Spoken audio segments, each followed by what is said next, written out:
Hello. In this video, I'm going to talk about a technique that can support students' independent math practice, and that's something that's very, very important for teachers. Before I get into this, I just want to again remind the audience that the slides I'm referencing today here in the studio are available on the Georgia Department of Education website for you to download and then view the video. Now, I just want to quickly go back to independent practice. And math teachers, we do a lot of independent practice, whether that's in the form of homework, whether it's in the form of in-class study time. Independent practice in math is very important because it allows kids to become more proficient as well as maintaining certain concepts and skills. But one challenge that we have with independent homework is that kids need some support.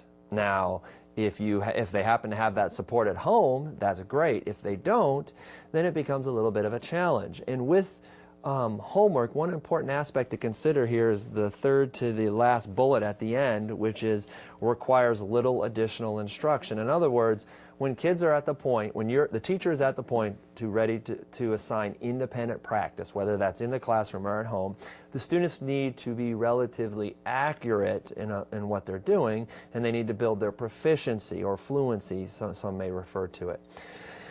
We also know that the subgroup of kids, low achievers, kids who struggle, and kids with learning disabilities are known for not doing their homework. And when they don't do their homework, they miss the opportunity for practice and so forth. Now there's an interesting technique, which I'm going to talk about here in a second, that personally I can't believe that I have not come across before. And I'm not seeing this in the field predominantly, but I apologize to anyone at home that is doing this. Good for you. But there's a technique that's called interleave worked examples, and I'm going to get into great detail about this, tell you what that word means for those of you that are now wondering that. But this is a way that can help support kids in their independent practice. Now, with this interleave worked examples, basically why I like this approach so much is number one, it's very simple to do and has implications not only for independent practice but also for classroom instruction. Quite literally, all that's required for this is something a teacher can do in as little as 5 or 10 minutes, and you could actually implement this tomorrow after watching this particular video. So what it is, interleave, the word interleave in and by itself basically means to alternate. Think of it as shuffling a deck of cards and how the cards are being alternated one by one. Well, with this particular technique, the research that was done on this was done with 8th and 9th graders in algebra as well as some science and computing technology areas. But basically what they did was every other problem that the students were asked to solve or to look at was already solved. In other words, the solution was already written out, spelled out for the student. What the research showed is this can markedly enhance student learning, and I think we are all going to recognize, especially high school teachers, that if it can enhance motivation, that in itself is something that needs to be considered.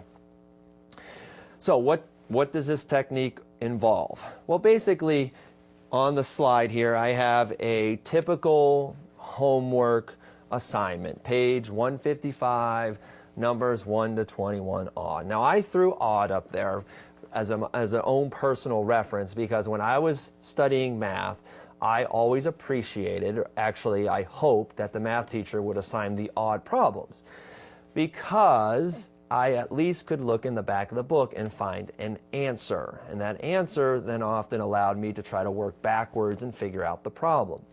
So here's your typical homework, 1 to 21 odd or even, however that might be, but basically you're looking at about 10 problems. The problems are the traditional problem statement. There's the problem, solve it, get an answer. That's what we do in math. Well, what this research did was the other group of students, their homework problem was very different. Again, it was page 155, 1 to 10 all, or 1 to 21 all, however you want to do it. Bottom line, it was the same number of problems. The first group had to solve all the problems. In this group, every other problem, interleave, every other problem was already solved, like the example that I have on the slide. And what you can see here is, here's the problem, and the students are directed to study each step in this solution so that you can better solve the next problem on your own. Now, to me, why this is so interesting is the fact that what you're doing is you're giving the students a worked out solution for them to study the steps in terms of why and how you did each step versus the actual computation or procedure. This sort of focuses the students' efforts onto the solution process versus the actual nitty-gritty computation. And by doing this, what they found was the kids that were given the solutions significantly, they performed much better, and they had a better motivation because they reported back that that solution allowed them or gave them support or help to solve the next one. So again, that's all there is to this. This is no, very involved sort of technique that takes days and hours to learn. It's simply giving the kids solutions. So let's sort of take a little closer look at this for considerations. The amount of guidance in the solution varied in the research. Some research provided more, others provided just the steps.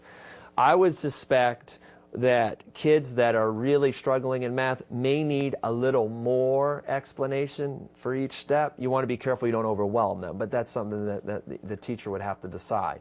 But what that allows to do is the students to sort of cross-reference, go back, try to figure out where and how that process is being solved. All right, now, some other things to consider with this is you may want to consider gradually fading. Remember in the instructional video on scaffolding, one important aspect is fading those prompts away. So in this particular case, you may slowly fade the steps that you're giving the student to where they have to solve more and more.